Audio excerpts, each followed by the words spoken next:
Hello, ladies and gentlemen. Welcome to another episode of Random Fandom with the Jocks of All Trades. I'm Luke. This is Brad. That's Kyle. And we have a special guest on the podcast today, Pastor Brannon. And he insisted on me putting in the PhD.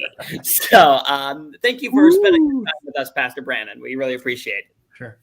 Do you want to do like a short blurb of who you are and what has you excited about today's episode? And I'm excited because you told me that usually you guys talk about sports, and I know nothing about sports. I'm like the most sports ball-y kind of guy that you could ever meet.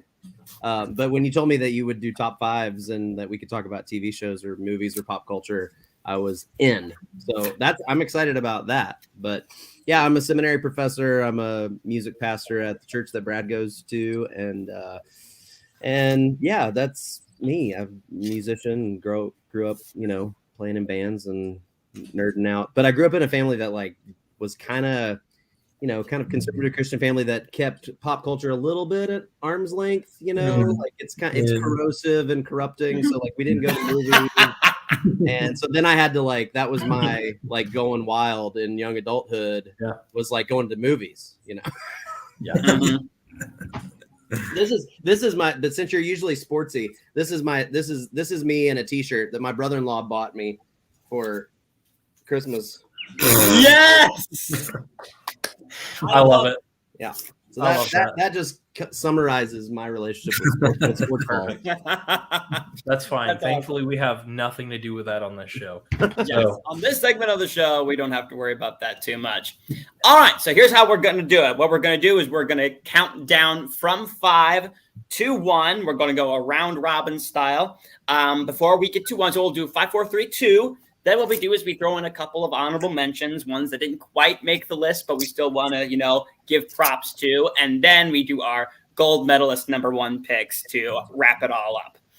And because we do have a guest on the show, we're going to have Pastor Brannon go first. So if you want to give us your number 5 pick.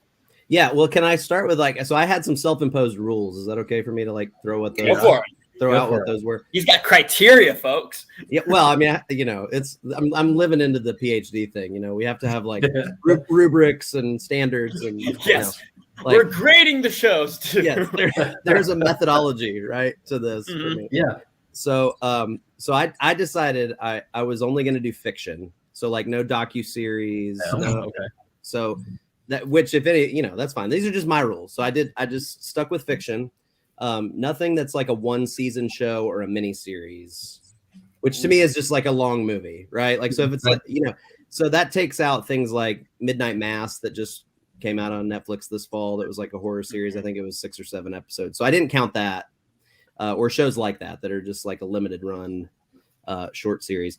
And then I decided it has to be shows that are complete. So not shows that are ongoing. So okay. I'm obsessed with Succession right now, but I didn't count that because it's still ongoing. Okay.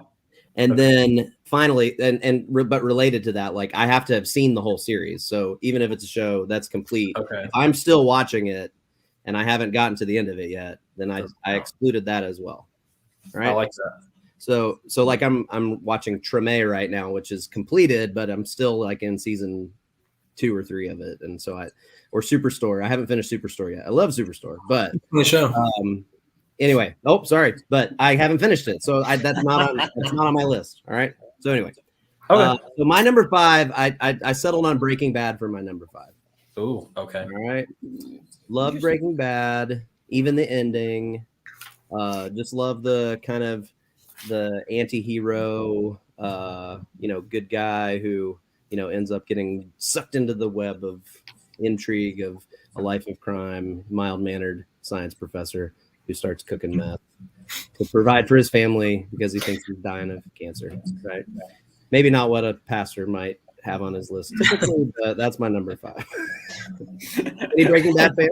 Any of you guys like that one? All right. I haven't watched it. It's been in my watch list forever, and I've just never touched it. It didn't make my list, but it was very close. So all right. Yeah.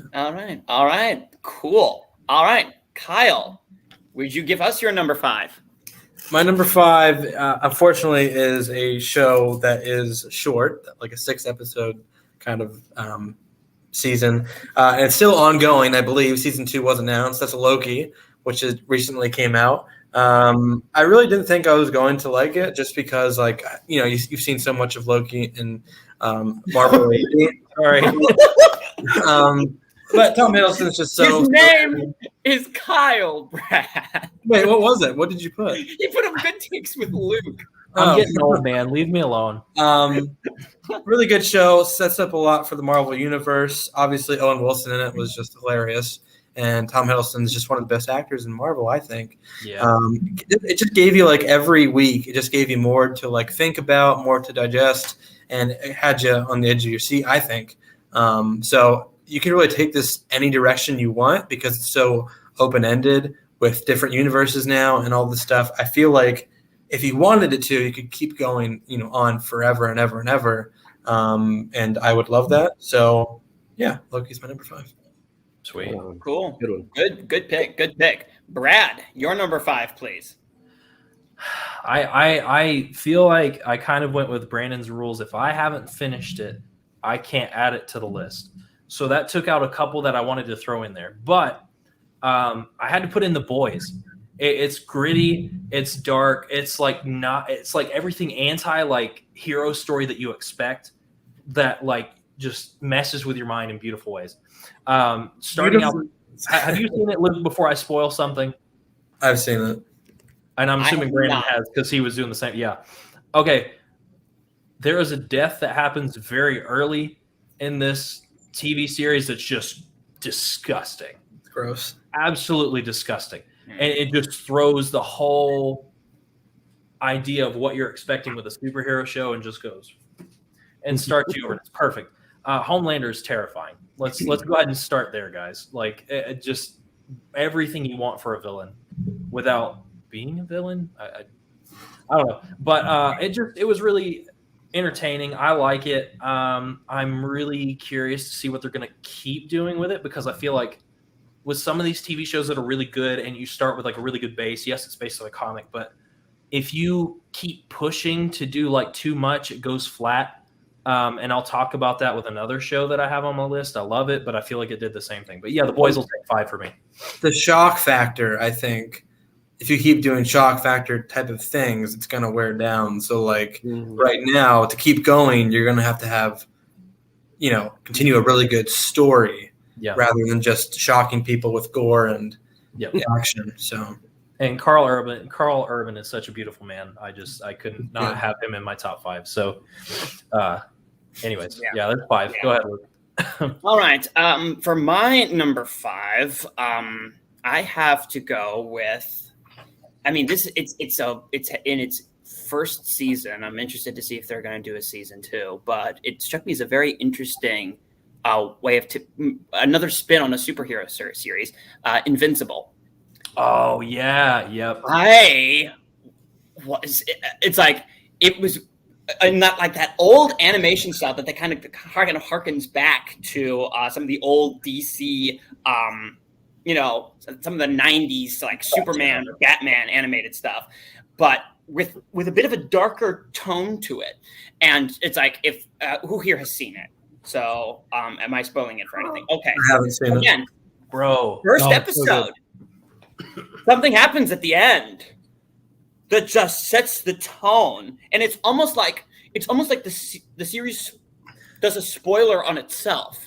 Because you're constantly then operating with this knowledge throughout the entire show. And I thought it was a very interesting way of doing it. And I'll be interested to see how they keep going with it. But no, Invincible, I thought from what I've seen of it, was very good.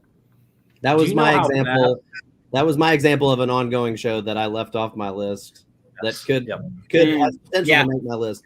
And because I'm not a PhD, I didn't have those grading criteria. Luke, have you read the graphic novel at all? I have not. Okay. No.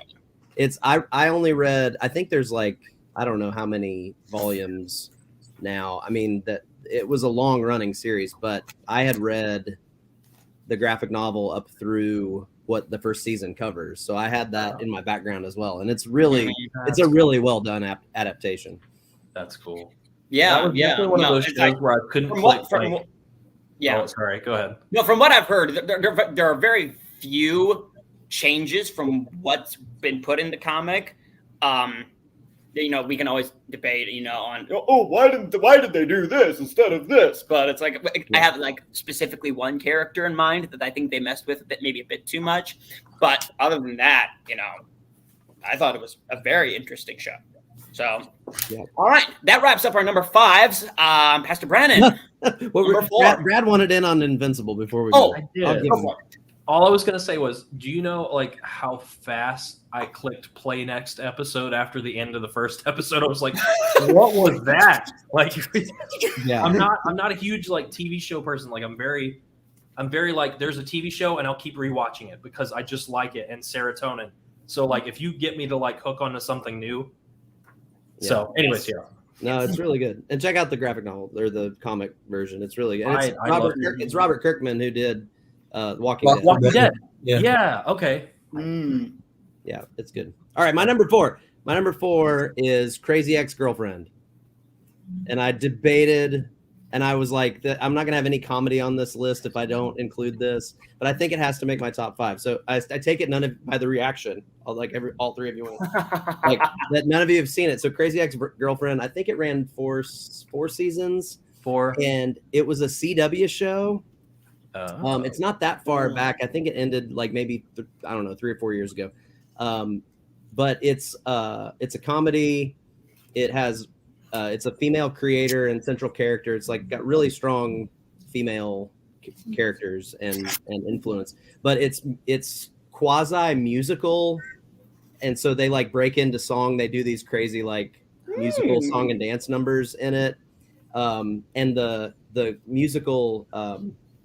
The kind of musical co-writer and director on the show is a guy named Adam Schlesinger, who was in a band called Fountains of Wayne.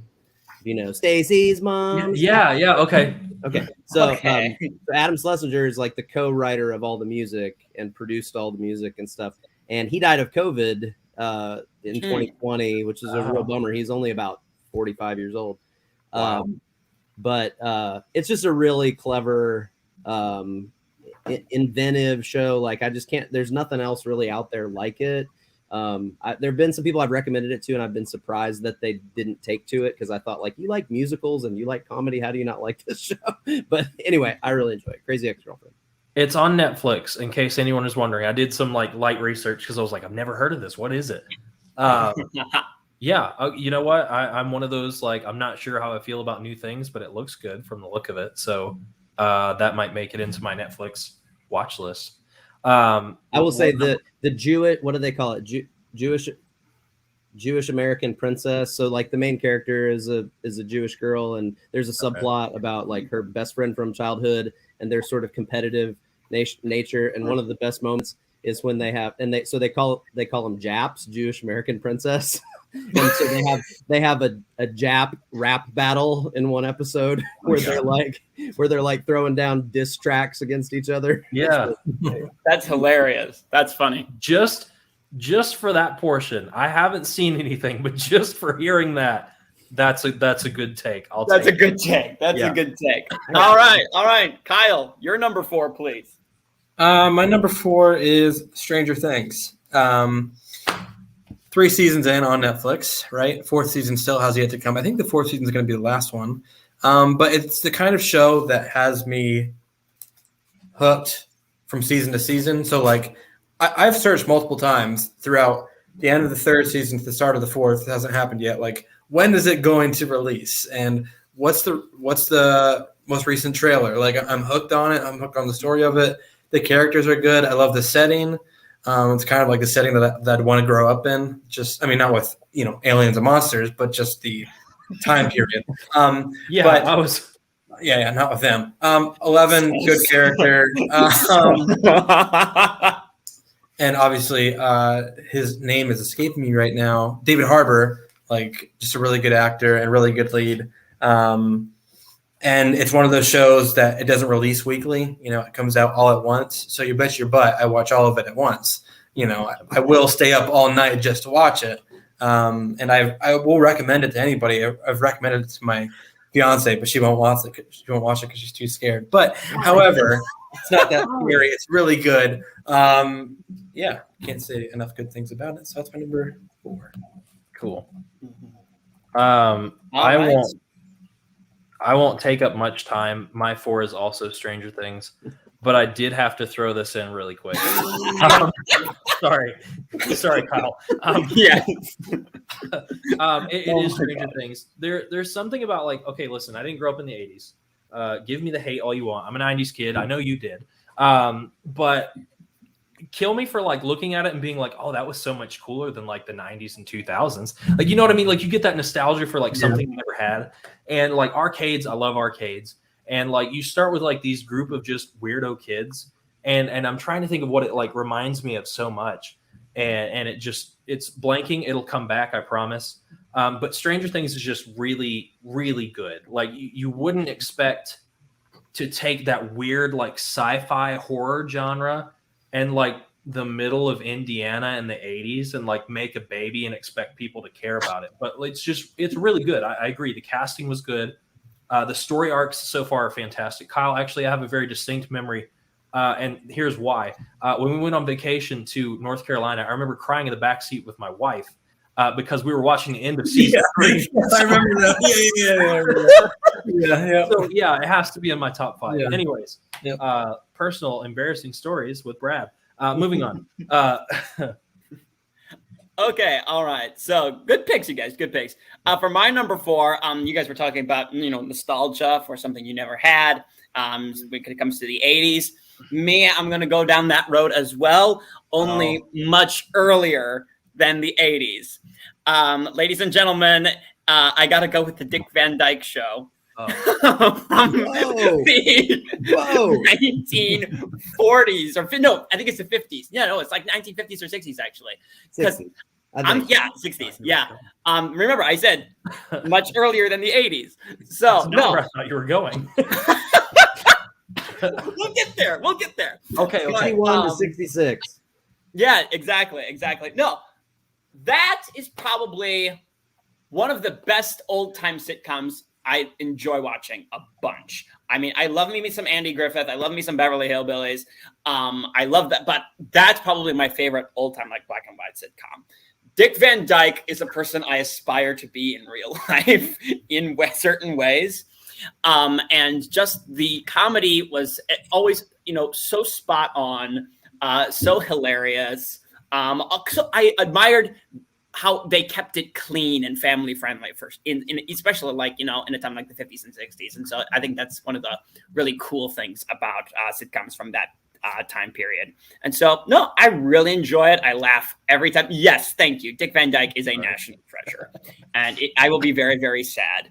I'm so glad that he's still with us. I'm so glad he's still with us. Yep. But I have to go with the old Dick Van Dyke Show. I like it. All right. Pastor Brannon, your number 3 pick, please. All right. Well, if Breaking Bad wasn't controversial enough for a pastor, number 3, I had to put Game of Thrones right in the middle of my pack. Woo! Right in the middle. I watched the whole series twice. I still hate the ending. Awful. Hate the most of the last season. There's moments of glimmers of goodness, but I haven't watched but it's as much as I hate it, it can't undo the brilliance of the storytelling and the characters and everything with the world that's created in especially the first 6 seasons. And then they once they get past the source material, it seems like they don't know how to land it and don't know where they're going. But oh man, what a great show! And I think this might have been one of the things that got Brad and I talking about this in the first place after church one day in the sanctuary, talking about Game of Thrones. Right. But I brought it home. We started watching it on DVDs from the library, and I brought home season 1. And my wife kind of rolled her eyes, and she was like, "Are we really going to do this show? This about with the dragons and stuff?" And I was like, "I just want to say, everybody's talking about it. Let's check it out, And it was probably up through about season 3 or so. That was, new at that point when we jumped in with season 1. And we watched the first episode, and she was like, play the next one. And then, we finished season 1 in like 2 or 3 nights, and she was like, go get season 2. So she got hooked on it even quicker than I did, which I thought might not be the case, that she might just sort of slog through it with me. But man, it doesn't get much better. I have to take a quote from another episode we just did, because I mentioned making my wife watch the extended edition of Lord of the Rings. And I said the exact words, make her slog through it. And I was corrected by a guest we had that said, no, that is a treat. You enjoy your time with that. And that's how I feel about Game of Thrones. You enjoy your time with it. So Yes. I just had that thought come back. Yes. Yeah. No. I've again, because I get stuck in the recesses of the YouTube trap. I haven't seen the series, but I see snippets every now and again, and I go, that was a good clip. That was a good clip. So yeah, no, it's I hear it's all I hear from people who have watched it is nothing but praise, except for all 8. So yeah, and all the disclaimers about it's horribly gratuitous and like all of the ways that the screen can be gratuitous. Yeah, but it's just the storytelling and the character development and the world building and the imagination, and it's just really, really well done. Yeah. All right, Kyle, your number 3 pick.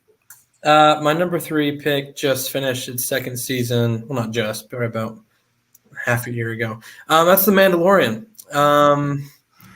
Yeah, I was again hooked on the first episode as soon as he saw little baby Yoda, who's now Grogu, and He will always be. He will always forever be Baby Yoda. Yeah, I still call him Baby Yoda. I was just hooked on the whole universe. I've always loved Star Wars, and for me, the originals are always the OG, and I feel like Mandalorian is the only thing that they've created that makes me feel the same way as the originals. Prequels didn't for me. The new ones definitely didn't do it for me. Now some of the shows aren't bad, like Clone Wars and Rebels, like those aren't bad. But for me, like a live action Mandalorian, there is some Jedi flavor in it, but it's still really good without all of that stuff. And obviously, season 2 I think was peak Mandalorian, especially at the end, was just incredible. I won't give away spoilers for that if anyone hasn't seen it, but it just really made me like stand up and literally go near the TV and just like have a panic attack of what's going to happen next. Yeah, it's a really good show and makes me feel good things about Star Wars, which has been very rare. So it's my number 3. Very good. Brad, numero 3. I'm ready to go off the rails.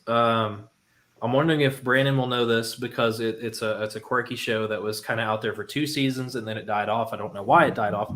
But listen, if you like Ronin and you want to see Lee Pace bake pies with Christian Chenoweth, I would very much suggest Pushing Daisies, which is in my top 5. A very clever show. The premise is that he makes pies, but he has this weird power where he can like touch people and bring them back to life for like X amount of time. So he works with like detectives to solve crimes. So he wakes them up, gets like some details, and solves the cases and stuff like that.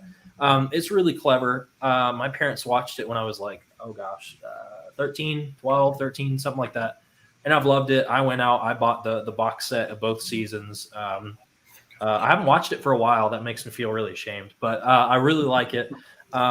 It's clever. Like a lot of things, yes, they're good. You have like the big name things, but this wasn't, and it's still like really good. And just, I'm trying not to spoil like things about it, but it's really worth the watch through. You both can borrow it from me if you haven't watched it. I saw both of your faces. It's fine.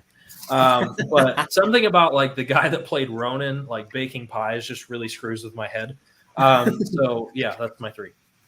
All right, very good. Well, my number 3 is actually the same as Kyle's. I have to go with The Mandalorian. No, that show is incredible. No, when you see the first episode and you see Grogu / Baby Yoda / the child, whatever you want to call him, it's definitely a whoa.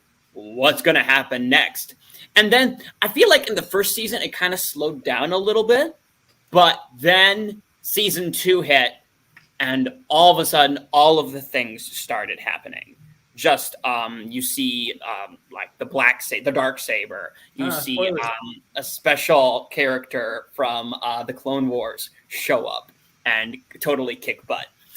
You see, and then a special character comes in at the end. I don't want to spoil it for everyone, but let's just say the character's name rhymes with Duke Fly Talker. 3PO. Yeah. So, no, it's a great TV show. I can't wait for season 3 to drop. I think it's going to start. They're going to start putting episodes out again. I think within the month. I'm pretty sure from what Book of Boba Fett is December 29th.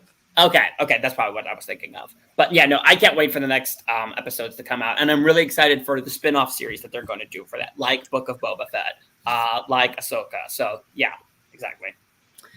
Cool. All right, we're down to our number 2s. Pastor Brannon, you're up.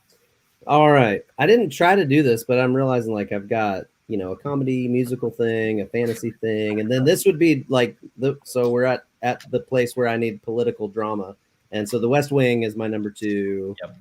Love The West Wing.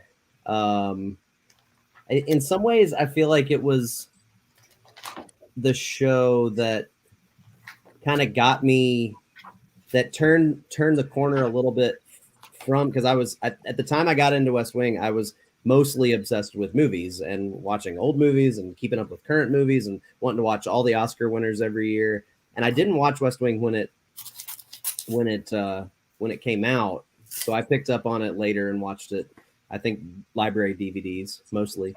But it started to kind of open me up a little bit more toward long form serial television.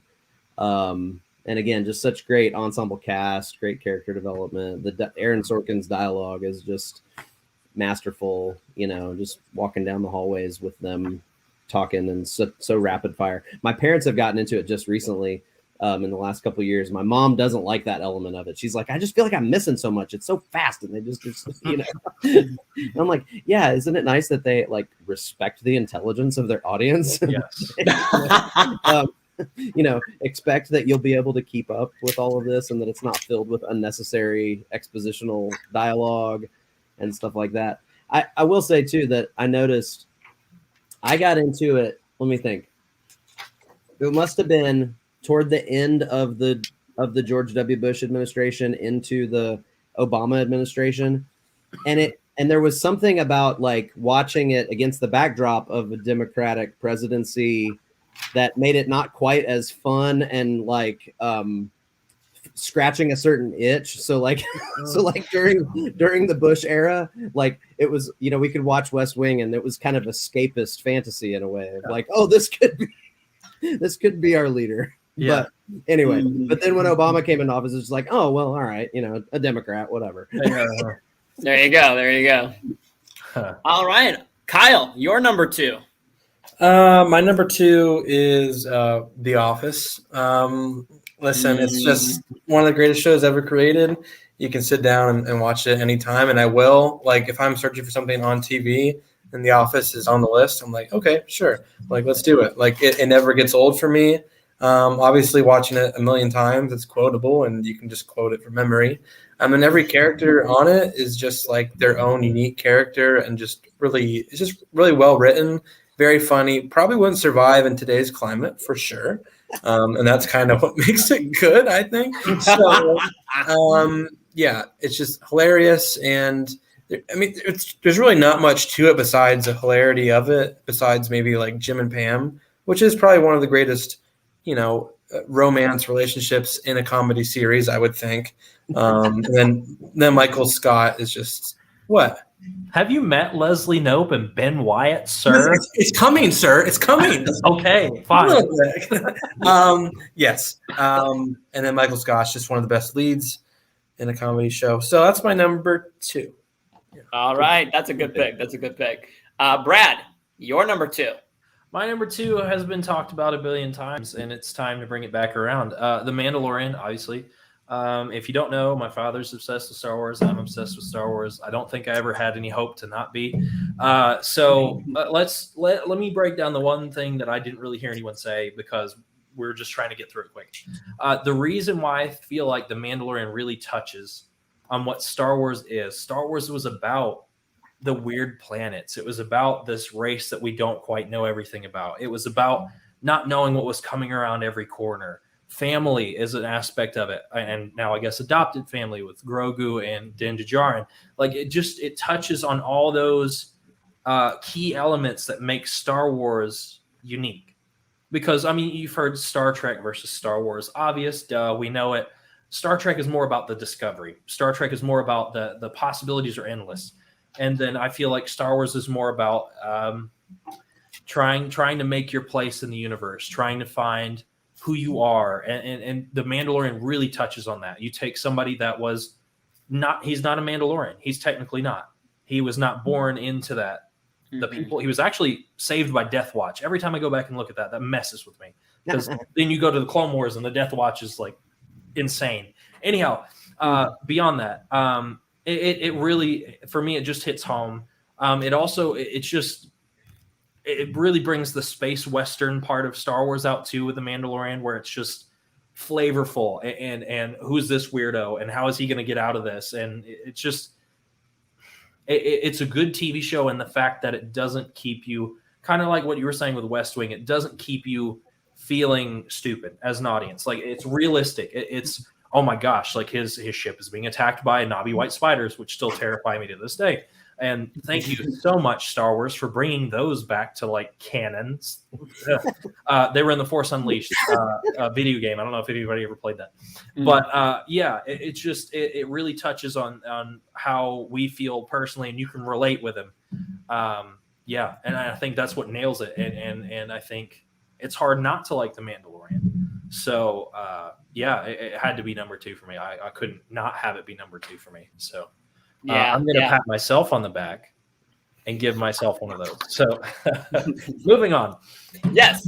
My number 2, and I'm going to stick with the Star Wars thing. I'm going to go with the Clone Wars. I thought the Clone Wars were very, I mean, here's the thing. Good for you. For those people who want to watch the Clone Wars and they start in season 1, be patient. Heck, it's like you can skip a bunch. I went like online and was like, okay, which episodes can I skip? Which episodes are important to the timeline and that sort of thing. And they're like, okay, you can keep these, do these. And so that's how kind of I watched Clone Wars. And so maybe someday I'll go back and watch one that I skip. I'll quiet. I can do what I want. Don't you tell me how to live my life, Brad. All right. Okay. Okay. So, but no, once you get into like season 3, season 4, then the magic of the series starts to happen and it only gets better and better and stronger and stronger. And then the newly released season 7 is, oh my gosh, so good. It's like the duels that we had been imagining and the scenes that we had been imagining finally came to pass. And I thought it set up Rebels very, very well.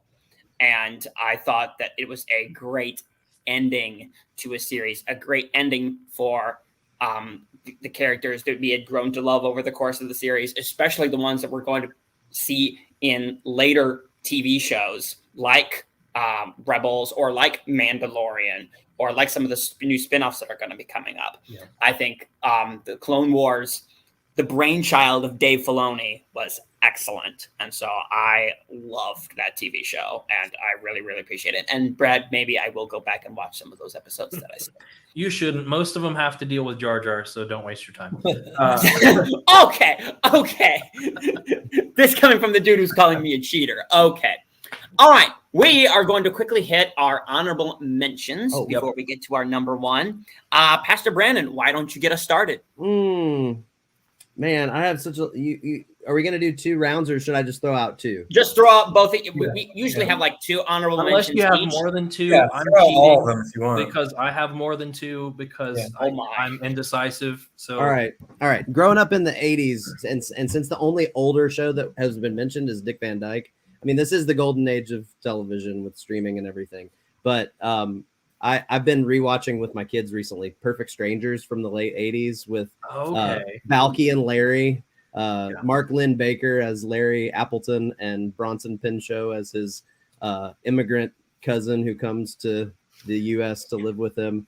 And so I have to give it an honorable mention. And oh gosh, from the rest of my list, The Good Place, I'll throw out The Good Place. Okay. Have you guys not seen The Good Place? The Good Place is really good. Yeah. Okay. I have not.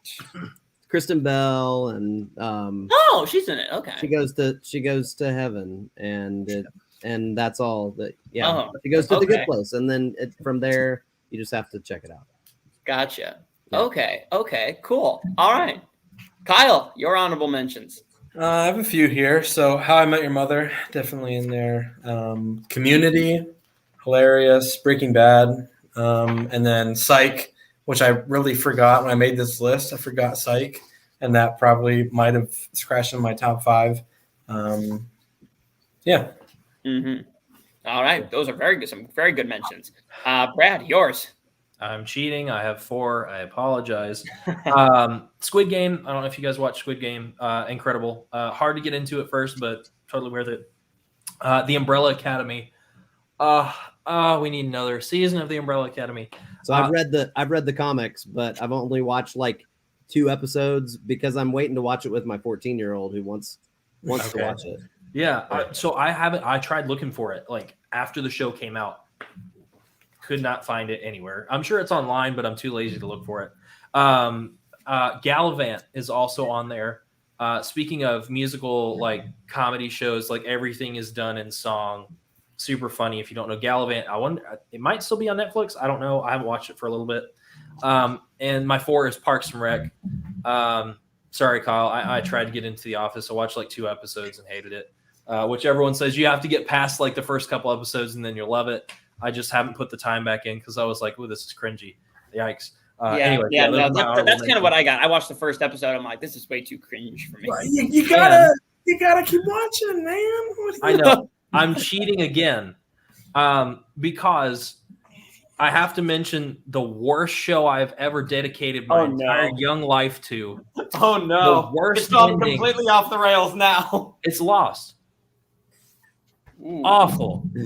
God awful. So it had to be an honorable mention, but it's my anti-honorable mention. This was never going to make my list.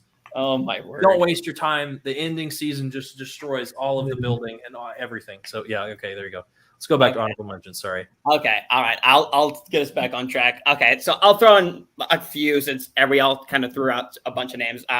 Wanda Vision, I thought I was actually my favorite of the Marvel TV shows that came out. I liked it even more than Loki, which is surprising. But I loved Loki. Loki is another one of my honorable mentions. I just thought the WandaVision thing was a very, very unique angle to take on it, and it wasn't just so. It was mind-bending, but not to the point where you were almost confused the entire series, kind of like what Loki was. It really wasn't until the end where you were like, okay, I kind of get what's going on now. But WandaVision, you were confused for a little bit. Then a point came where you understood what was going on, then could kind of follow exactly what was going on after that. So I really, really appreciated that. Going back to the 60s, love the Beverly Hillbillies. That show is hilarious. Yeah, okay. Guffaw every time I watch it. And then another one, I love the 90s Justice League Unlimited TV shows. Yeah, okay. Those were very good. I think before the MCU existed, that was the most cohesive set of superheroes coming together to form a team that I think we've ever seen on.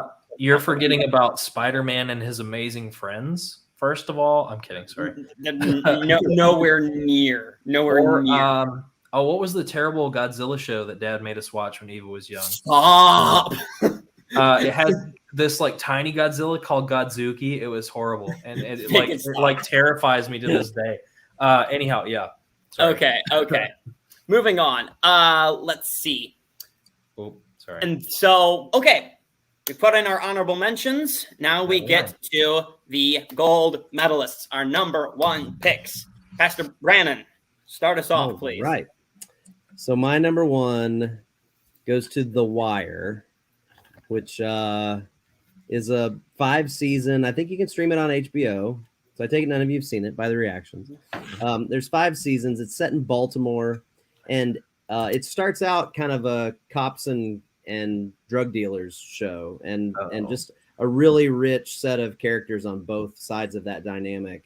And what's really interesting about it is that each season expands to include another aspect of the city of Baltimore. So like season 2 begins to loop in the dock workers in the harbor and their dynamics. The next season loops in the politicians, and so like the city government.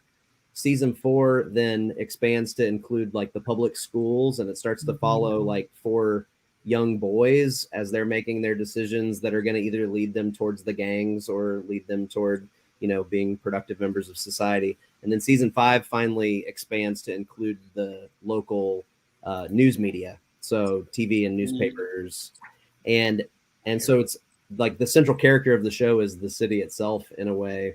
Yeah. But it was the first show where I ever saw Idris Elba is like this amazing character in that show.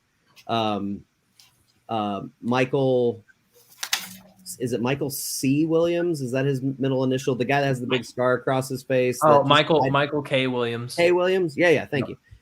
He plays just this iconic character in that show on the kind of gangbanger side of things.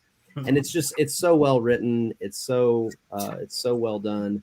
Lots of people that if you watched it now, you'd recognize, and it was kind of their first show because a lot of them were relatively unknown actors at the time. I wish I should have made a list of some of the people that you would know as other characters from either like, Star Wars or from other, from Marvel shows or whatever. Well, but anyway, The Wire, fantastic, so well written.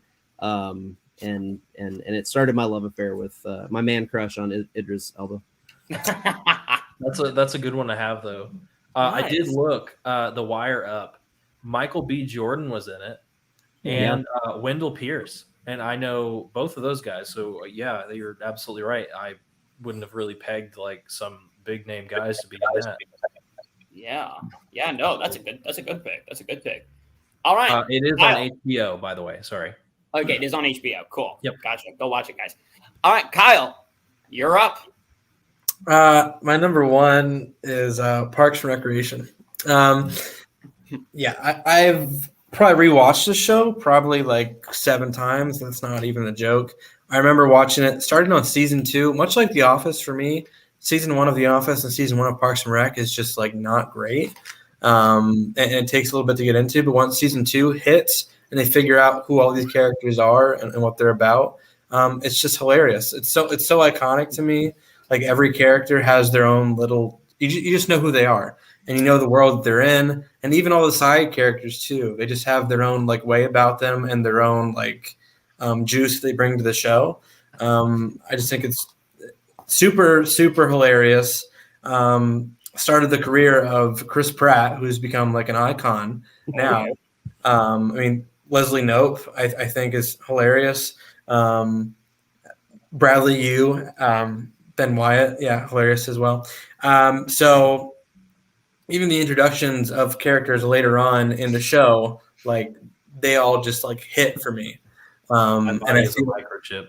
My body's a microchip. Stop. Oh my God. Ron Swanson, elite as well.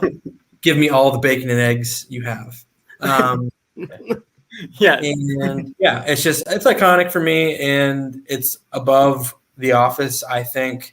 I just think it's so well written, and the group that did The Office, some of them did Toby.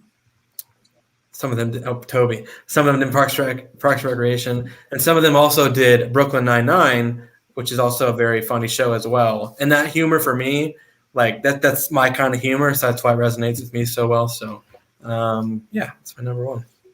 Nice, Sweet. nice. Good pick. Love Chris Pratt. And everyone needs a Ron Swanson in their lives. Brad, why don't you give us yours? I'm sure this will be such a shocker. It's Game of Thrones. I got keelhauled into watching Game of Thrones by my at the time roommate Tim, who always grilled me about, man, have you watched this? Man, have you watched this? Hey, dude, have you watched this? And I'm like, no. And he did it with Doctor Who. I never quite finished Doctor Who. Couldn't quite get over the fact of watching David Tennant regenerate into Matt Smith, and still haven't. I like Matt Smith, but just not the same. But the one that stuck with me that he was like, dude, you got to sit down and watch this, was Game of Thrones. And it was probably maybe 2 months that I got through like everything up to like season 8, which was then coming out like 3 months later. So he was like, okay. So what can we do in those 3 months? We should watch it again. Okay, let's watch it again. Let's watch it again. Like, beautiful. And I'm watching again right now with my wife, because my wife watched season 8, but had not watched 1 through 7. So she was like, what is this? Meanwhile, Tim and I are like, this is so terrible. Like, just burn it. Like, can we restart season 8? So now we're in season 6, and it's just having everything behind you and watching it multiple times and picking out the tiny things that are like, oh, I didn't see that the first time. Like, oh, the poison in the cup. Like, oh, like you catch so many things. And I think I just need to admit that I love like fantasy settings for shows, I think, because it blew me away. Yes, it's raunchy. Yes, there's like stuff that's unpleasant to watch, deaths and sex scenes, and but that aside, like the whole show itself, it just, you want to turn on another episode. Every episode is a cliffhanger, and you're like, wait, what? Like, wait a minute, what? Like, we just went through like 55 minutes, and you spent the entire best 3 minutes of storytelling for the very end. And it just throws you for a loop, and all of it together is just so beautiful. Like right now,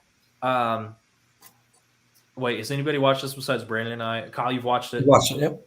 Okay, so we just finished season 5. So 6, John is now back, and we're setting up for the battle towards the end of 6. And I'm just like, we got to push through a few more episodes, babe. We got to push through a few more episodes. We just finished the Door episode today. It's more heartbreaking now than it was the first time for Hodor. And I'm like, that is the sign of a good show. If you can go back and you're still that emotionally invested after hours of watching, like, you know what I mean? Like, you can either be 2 different places by season 6. You can either be, okay, this just needs to end, like tie it into a bow, or you can keep stretching out. And it feels similar to almost what you were saying with The Wire. Like every season, we've got a whole new like section of story that's happening. And you think, okay, well, I care about this stuff. Well, no, you have to care about this stuff to care about that stuff, to care about this, to care about the throne. So it just keeps building and building and building, and it's not boring. And I think I'm ready for the emotional trauma that is season 8 again. But 1 through 7 makes it so worth the watch. So it has to be Game of Thrones for me at number 1.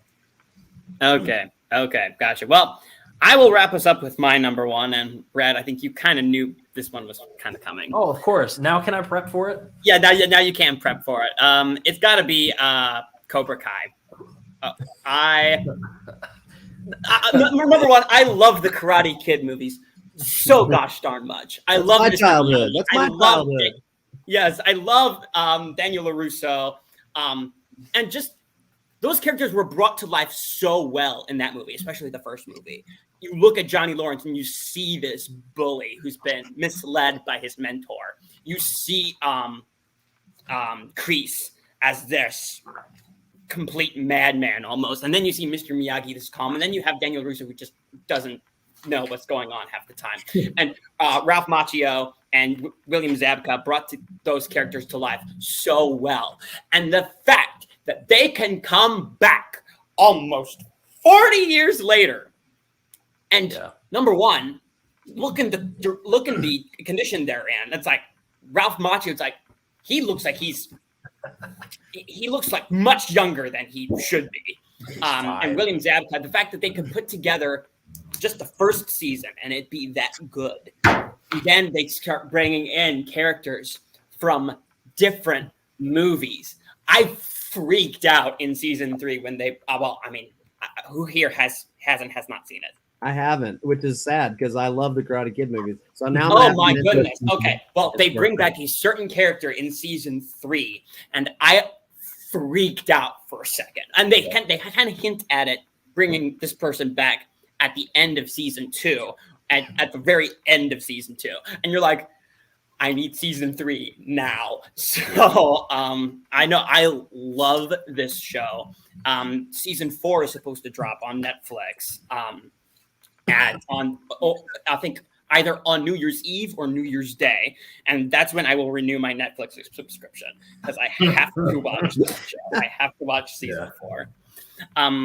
So no, it's a great show. I love it a ton. All right, it's going on my list. I've got 3 now from this conversation. Yeah, no, because it keeps my the list. I've been original spirit of the keeping movies. tabs of what everyone's saying. Yep. Yeah, no, because here's the thing. And I think Brad, you've seen all three seasons, correct? Yeah. Yes, Well, it keeps yeah, the you introduced me spirit to of it. the movies intact.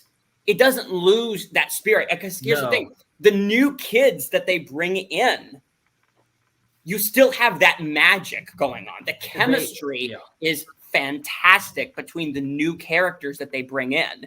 And then every time they bring in old characters, they bring in just enough of old characters. I mean, yes, they bring in some major old characters back in like season 2 and season 3. And they're going to be bringing back another major character in season 4 from some of the sequels to the movies. But just some of the little tiny characters that they put in from some of the other movies are done so well. And then the character development from the new characters is also fantastic. So I love this. I love this series, and I can't wait to see more. Yep. Brandon, did you want to say the rest of your? No. I just was Okay, thanking all right. you guys. That's fine. Okay, good. All right.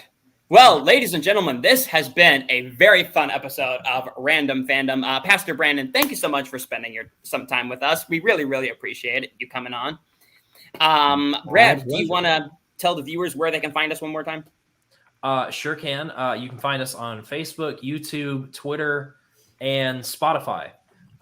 So no matter where you listen, what you watch, we are more than willing to get out there and show you the weird and wacky stuff that we do all the time.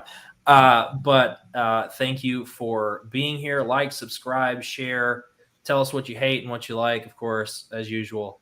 And we will see you next week. All right. See you, everyone. Bye, guys.